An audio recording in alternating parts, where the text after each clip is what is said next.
Holy shit, guys, just from that premiere, this already shows that we are in for the craziest season of The Walking Dead yet.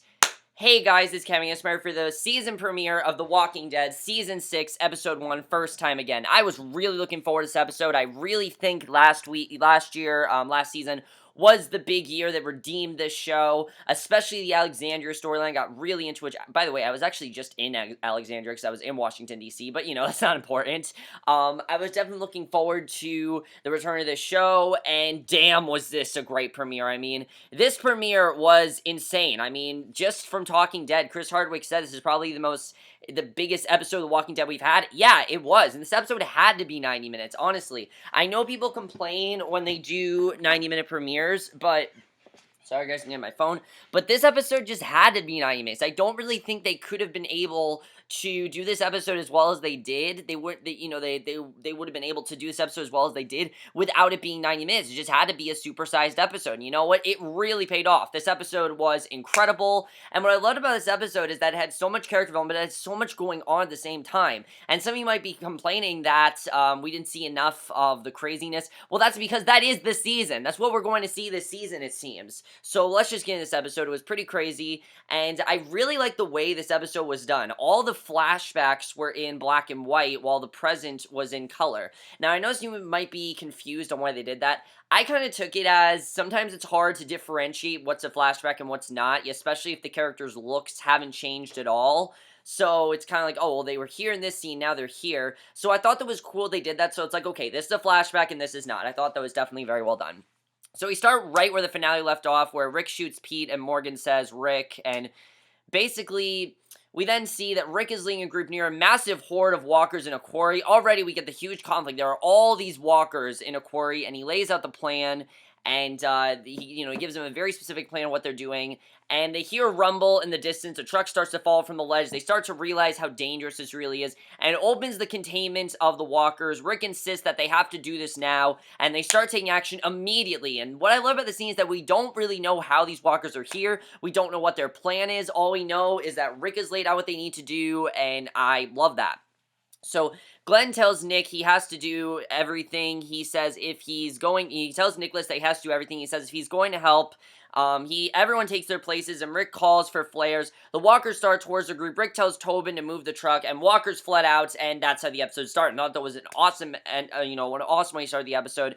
And then we start to figure out really what's going on here, because obviously we need some sort of, we need something to tell us what the hell is going on. You can't just start, and I love how mysterious that is, because obviously we're all like, what the fuck is going on? We just had Reg die. Why are all of a sudden all these walkers here? Now I know, yes, they did show the, those walkers in the post-credit scene. I don't remember what they're called, but they showed them in the post-credit scene, of course. So we knew they were coming, but not as fast as it seemed like they were coming in this episode. And I thought it was incredible the way they handled it here. Honestly, I thought it was just crazy.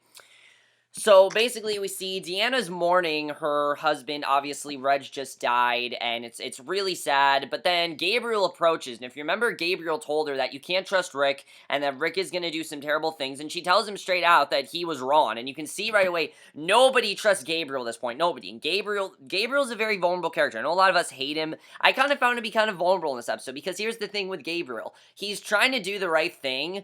He's doing the right thing, and he still has his morals, but that's kind of getting in the way of what they're doing here. It's very much like Travis in Fear the Walking Dead. I definitely see a comparison between those two. Although not now. I feel Travis is not going to be that way in Season 2. I'm just trying to compare the two. So Abraham carries a body to its grave, and Reg's ring can be seen on his hand, and Abraham then takes a drink and pours some for Reg.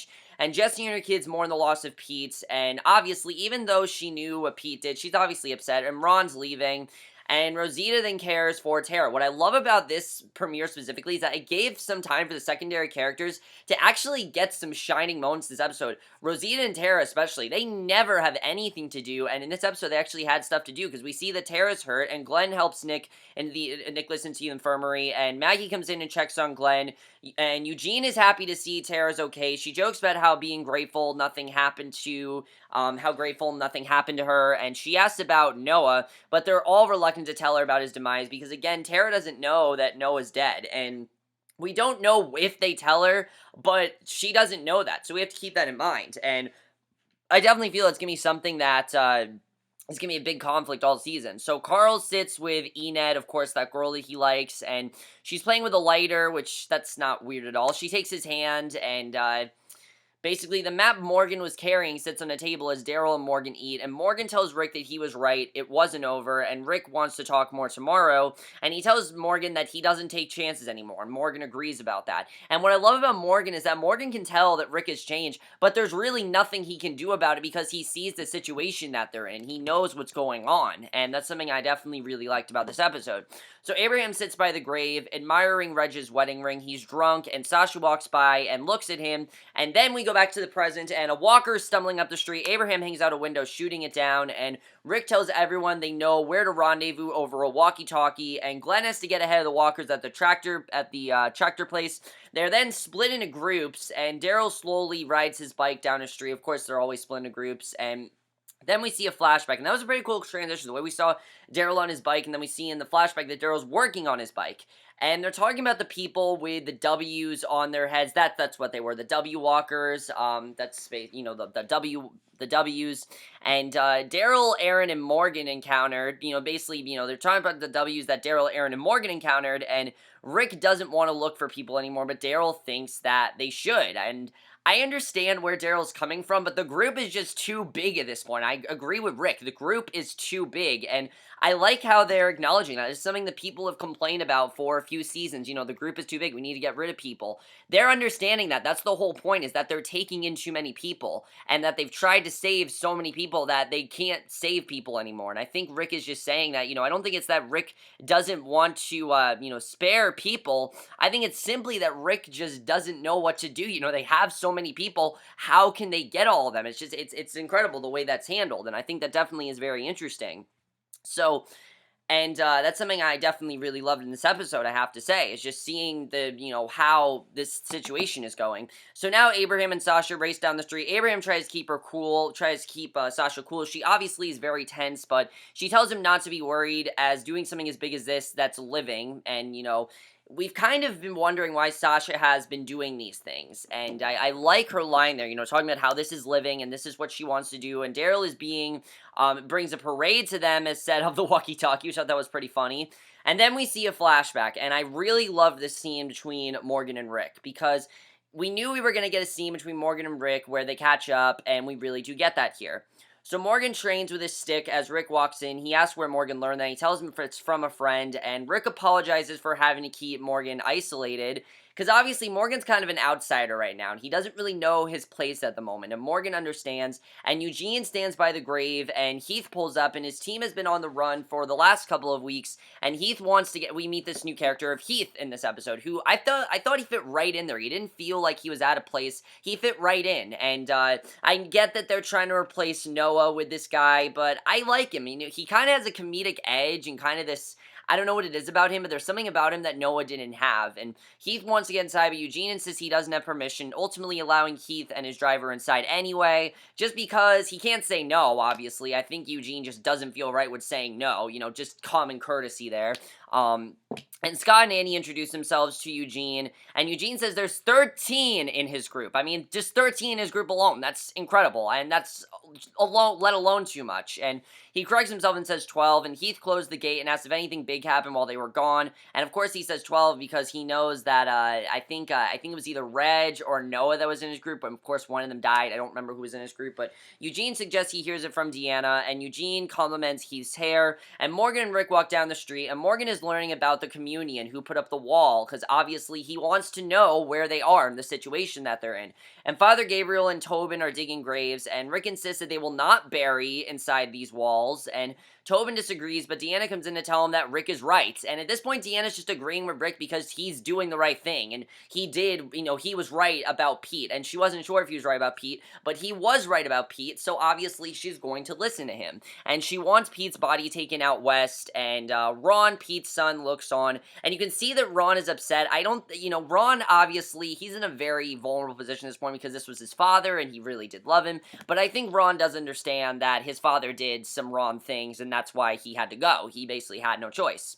So Rick explains to Morgan over Pete's body in the trunk that he shot him because he killed Reg, and they don't have room for killers according to Rick, but Morgan insists that they're both killers themselves, and I do agree with that. And this is really when we start to see what eventually is going to be a power struggle. I know some people are saying, well, why didn't we get the power struggle? It's episode 1. That's why. I think this is something we're building to. We are building to the Rick and Morgan power struggle. Just this one scene alone, you can see how different Rick and Morgan are. Rick thinks that, this is the world that Rick's living, but Morgan's been away for so long that he's kind of developed, a humane backbone, which I get he did not have in the first episode. If you remember, Morgan was very much like Rick, and Rick was very much like Morgan. Well, now Morgan's like Rick, and Rick's like, Rick's like Morgan, which is definitely very interesting.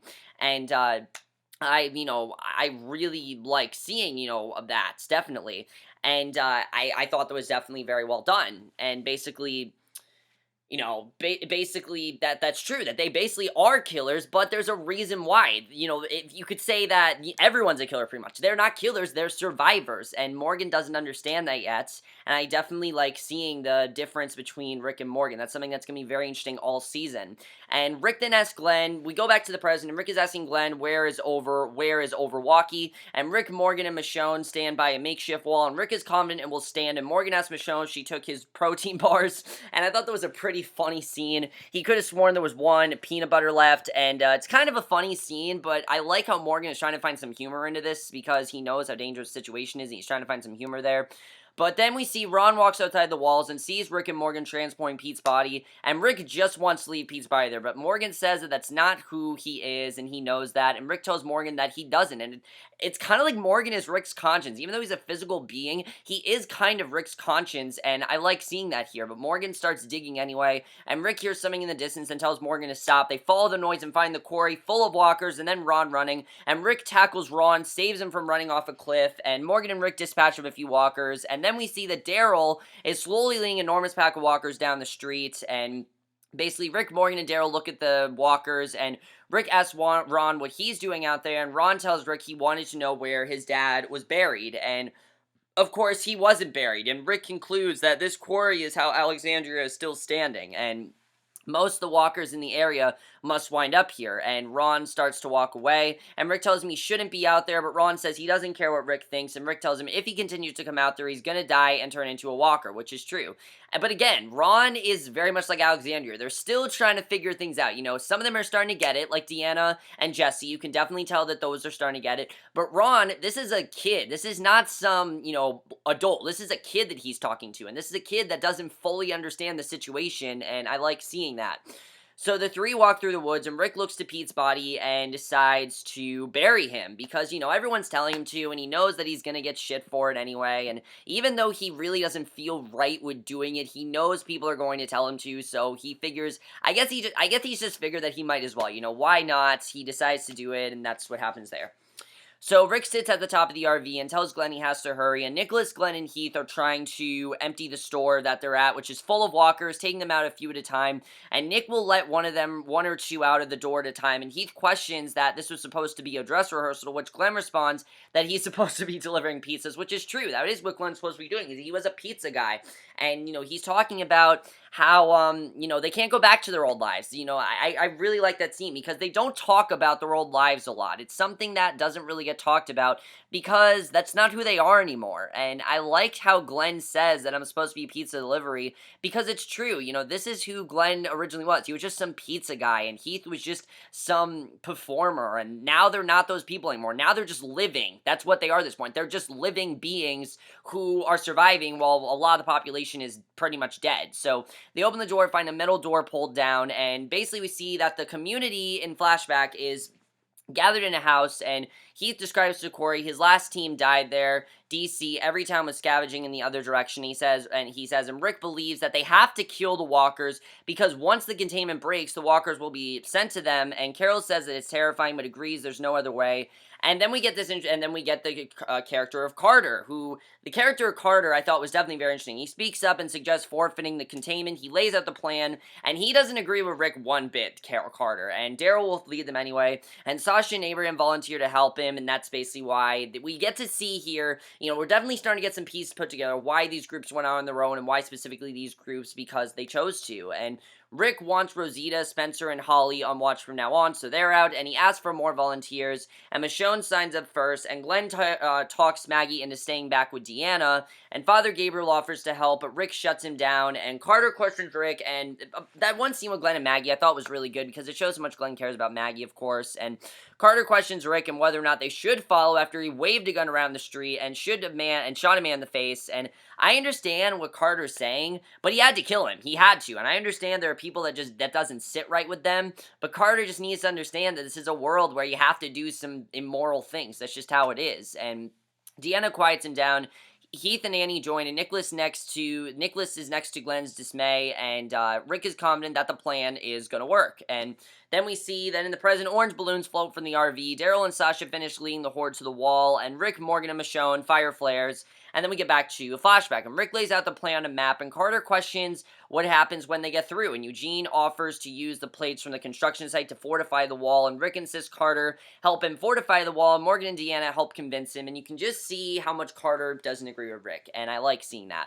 I like it. I know some people might think it's repetitive, but I think it's well done. I always like how people disagree with Rick, because yeah, Rick does know what he's doing, but, you know, sometimes I can understand why people don't agree with him. So then the present, the flares are flying as Sasha and Daryl start down the other street from the horde, and the walkers are slamming against the wall. Michonne and Morgan get a little nervous, obviously, because they don't know if this is going to work, and walkers smash into the wall and trample each other. Most continue to follow Daryl and Michonne down Reading, and basically we see a flashback, and Rick and Jesse and others dig holes to plant the wall in the ground, and Daryl tells Rick that finding more people would be taking care of themselves, and I get his point that, you know, you get more people, you have more of an army to face up against walkers, but I do get Rick's point as well, where they're just saving too many people, and again, you're starting to see that they're starting not to see eye to eye either. You can definitely tell in the trailer for Season 6 that Daryl is very much against Rick, and that they're going to have this conflict as it goes on. It might not be intense right now, but it definitely, you can tell, is going to be very intense as the season goes on, and Carol offers, and I definitely like seeing that from Daryl and Rick. And again, that's a very good example of someone that has changed. Daryl has changed very much. Daryl used to be this badass that just killed people, but now Daryl's kind of found a soul because of Alexandria, and I like seeing that. Even some of the people in Alexandria have changed, and it really does show that. So Carol offers Rick a drink and offers to join, and Carol tells Rick that she's in charge, but you're in charge now, and that's true. I mean, Deanna was essentially in charge, but she even listens to Rick now. Rick is the big man, you know, he's the big man on Alexandria, basically. That's what he is. He's the leader. He's the one they always have to stand up to and everyone has to listen to no matter what, and I definitely agree with Carol. And yeah, maybe a Rick-tatorship, but again, I've said it before, that's the best way it is. Rick always has the best plans. You need to listen to him. So then we see that now Glenn, Heath, and Nicholas plan to break the glass, and Glenn wants only him and Heath to take out the walkers, Nicholas to call and notify Rick if things go bad. So then we see a flashback, and Maggie tells Tara about Nick's attempt to kill Glenn, and Tara's skeptical about why they allowed Nick to get away with what happened to Noah and trying to kill Glenn. And Maggie tells Tara that how important she is to her and that things can get better, and gives her the option to report Nicholas, and Tara says that she'll follow Maggie's lead, and Glenn looks on. So Glenn and Heath take out the horde of walkers coming out of the store's windows, and they need to reload, and walkers get close, and Nicholas then saves Heath, and one last walker comes out of the store, and Glenn instructs Nicholas to put it down. He does, and the three jog off, and basically everything works out for them. So then we see a flashback. Morgan is sweating. Carol gives him a drink. Morgan asks how long she's been with Rick and if she's a cop. And he's still, you know, trying to find out who everyone is because he obviously has never met these people. And he, again, like I said, is kind of the outsider right now. He's as much of an outsider as Heath is because he's just joined this group and he doesn't know any of these people. He doesn't know who Daryl is. He doesn't know who Carol is. He only knows Rick. That's the only person that he knows. And basically, he has noticed how aware she is of what's going on and how she understands what's going on, how much he doesn't really. And I really love that team because it shows just how much Morgan doesn't get things. You know, he's starting to get things, but unlike Carol, who's known Rick for about 5 years, he's known him for 1 and is as lost as ever. And I definitely love seeing that. So then we go back to the present, and Sasha and Abraham continue to lead the horde, and Abraham notices a few walkers going rogue and then goes after them himself, leading them back to the street with a reflective sheet and jumping back in the car, and he reflects on Reg and Pete getting killed and jokes about having Pete's brains in his ear, and Sasha is not amused at this at all. You know, obviously, they're going through a very dangerous situation. I love how Abraham's trying to find the funny here, but it's definitely pissing Sasha off, and even though it's very dark, it's kind of funny, actually, the way that Abraham's just trying to lighten things up. It's pretty funny, and he tells Sasha that he just grabbing the bull by the nutsack. He's living just like her, and I definitely love seeing that. I always have loved Abraham's dark humor. It's something that I just have loved about his character and always will.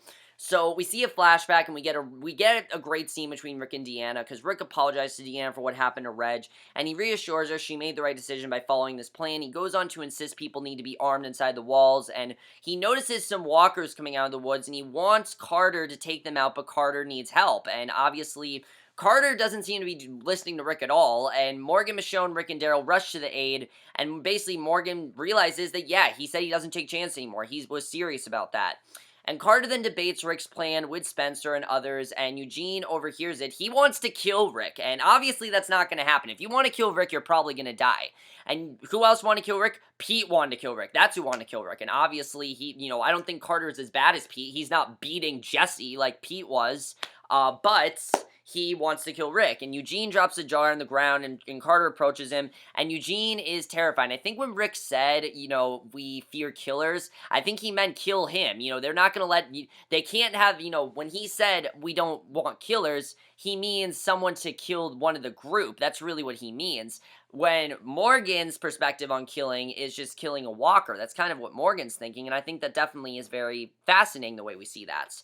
And Rick then finds Carter pointing his gun at Eugene with Daryl and Morgan behind him, and Rick confronts Carter. He attacks Carter, points his gun at him, questioning why he thinks he could take the community from his people, and Carter takes the fall and says it was him, just kill him, and he knows how powerful Rick is. He knows he's not going to be able to stand up to him. You can tell. And Daryl calls Rick off, and basically he says he's good, and Rick says he offers Carter the chance to work with them, and, basically, he decided to spare him, because obviously, he knows that Daryl is going to be pissed at him if he does this, so just to avoid conflict with Daryl, and to avoid all the bloodshed that could happen, and avoid anything like that, he's like, whatever, I'll just spare him, and I think that was a smart decision of him to do. Maybe not the best thing, but I think in the long run, it was pretty smart for him to do that. So now we see there are walkers. At this point, there are walkers everywhere, and Glenn, Nick, and Heath met Rick, Carter, and more in the woods, and Carter tells Rick he was right, shakes his hand, and you see now that Carter seems to be going along with Rick, and Rick wants everyone to make sure the parade stays in line. Carter runs past a marked tree, gets bitten in the face by a walker, and Rick calls for backup. It's actually a very crazy scene. I thought Carter was going to die, but luckily he didn't die, because I like the conflict between Carter and Rick, and I don't want him to die yet. So we see a flashback, and Morgan shines his stick, and Rick stands by with Judith in hand, tosses Morgan the keys to get his stuff and a place to stay at his house, and Michonne looks on, and Rick allows Morgan to hold Judith, and he basically introduces Michonne to Morgan, and Morgan to Michonne, and Morgan tells Rick that he's the same man he met in King County, and Rick says he wanted to kill Carter to make things easier and not have to worry about him, and he realized, however, he didn't have to, because somebody like that, they're gonna die no matter what. That really is true. I mean, if someone doesn't, like what someone in their group is doing, they're probably just gonna end up killing themselves, and I definitely agree with Rick on that. His perspective on life is definitely something that's very valuable, even though a lot of people don't agree with it. I think his perspective in life is probably the best out of everyone's right now. So Carter's now getting eaten. Rick gets the walker of him, but it won't stop screaming. Rick stabs in the back of the head, and basically he had to kill Carter. He had to kill him because he knew that, he'd get killed anyway.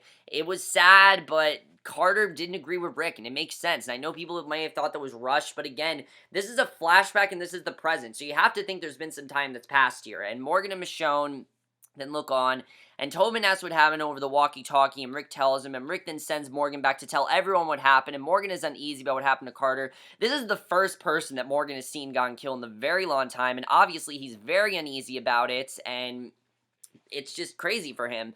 So Daryl continues leading the horde down the street, and we get our first scene between Jesse and Rick in this next flashback, which I really like, because like I've said, Jesse and Rick are one of my favorite parts of the show, and I really hope that I don't know if they'll get together. I don't even think there's time for them to get together, but I like that they're setting this up, because Jesse goes over the gun inventory. Rick walks in to get more flares. She hands them to him. He says he wanted to just let things be. Ron told her what happened, and she agrees he shouldn't be out there, but can't talk to Ron like that or touch him. It can't come from him no matter how necessary. And Jesse tells Rick she has Rosita teaching her and her two sons how to shoot. And I like how Jesse, they obviously have a very complicated relationship, because Rick just had to kill her husband, and she understands that, but she has to be the mom as well. She has to be the mom and step in and say, hey, you can't talk to my kid like that. And I like how, even though she understands what Rick is doing, she knows that he is who he is. She knows that, she has to be a mom and she does have morals. And that's something I really like seeing, especially from the Alexandrians. Even though they're agreeing with Rick, a lot of them still do have their morals. And that's something they always will have and something they just won't be able to get rid of no matter what happens. So Jesse and Rick, I think they're also going to have a very complicated relationship this season. I can't wait to see where that goes. So Michonne and Rick watch the walkers from the woods, and then we see the flashback of, it's basically the first scene of Rick finalizing the plan with everyone where Sasha and Abraham will take the horde 20 miles further, and Aaron pulls Sasha aside and asks if she's gonna do this because she wants to die, and I love how she smiles and says no, because of course she says she wants to live, and I just thought that was awesome that we saw that. And I just really love that scene because it really, I really think it makes this episode come full circle, because this episode, even though it was a premiere, really did feel like a journey. It really felt like a journey. It feels like here's a preview what this season's going to be, and I really love that. So Sasha and Abraham continue down the home stretch alongside Daryl, and basically we see flashback of Rick telling the group why they need to clear the store, and Glenn, Keith, and Nick cleared, and Glenn tells Nick he'll get him ready, and that's when Nick can make things right.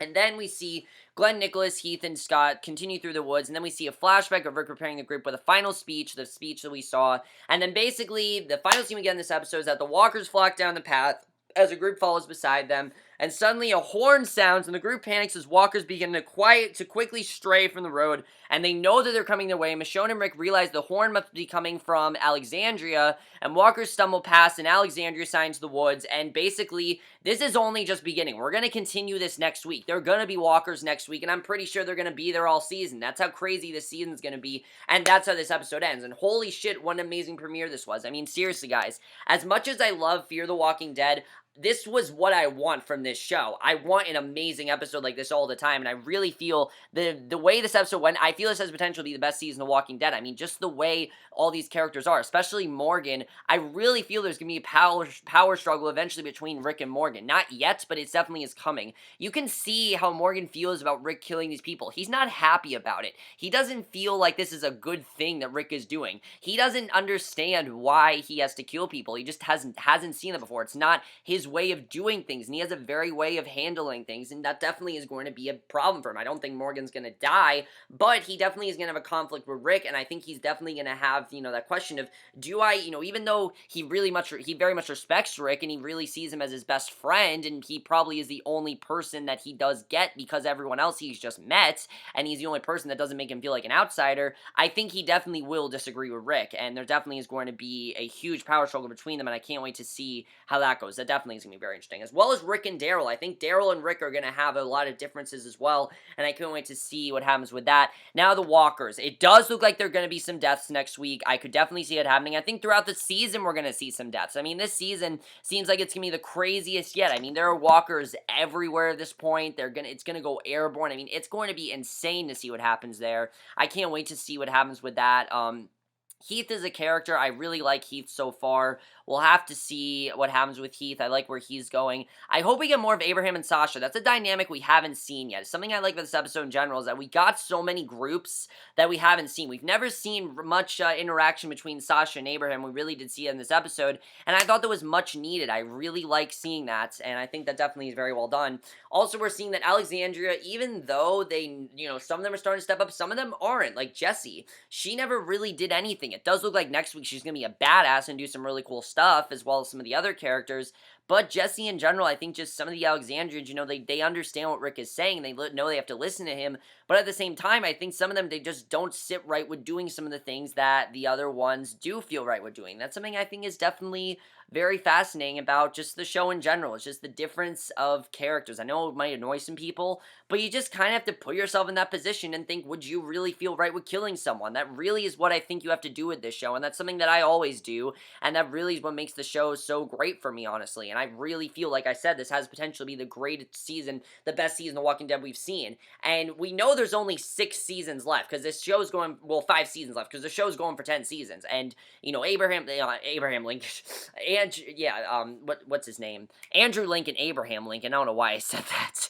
Andrew Lincoln said that there's only 5 seasons left, and this is how crazy it's going to get, and I can't wait to see how that goes. That's going to be incredible. But let me know what you guys saw of this premiere. I thought this was an incredible premiere. I can't wait to see where the rest of this season goes. I know this is going to be an amazing season. It's going to be. It's pretty obvious that's what's going to happen there. We also see some power struggle between Glenn and Nicholas. It seems like Glenn is controlling Nicholas at this point. I can't wait to see what happens with that as well. Also, Gabriel. Like I said, Gabriel is really just, he's not in a good place right now. Gabriel's probably going to die. I mean, there was a scene where Rick is, you know, like, who's going to go? And Gabriel says he'll do it. And Rick just says no. Like, right away, he shuts him down. He does not feel comfortable, Gabriel, doing that. I'm definitely interested in seeing where that goes as well. But let me know what you guys saw of this premiere. I thought this was an amazing premiere. I cannot wait for the rest of this season. The Walking Dead's back finally. I'm so happy it is. I mean, like I said, as much as I love Fear the Walking Dead, I'm so happy that The Walking Dead is back. It's so much better than Fear the Walking Dead. But that's my review. Hope you all enjoy it. I will see you guys in my next review, which will be for tonight's episode, The Leftovers, which I can't wait for, and I will see you guys for that. Okay, bye.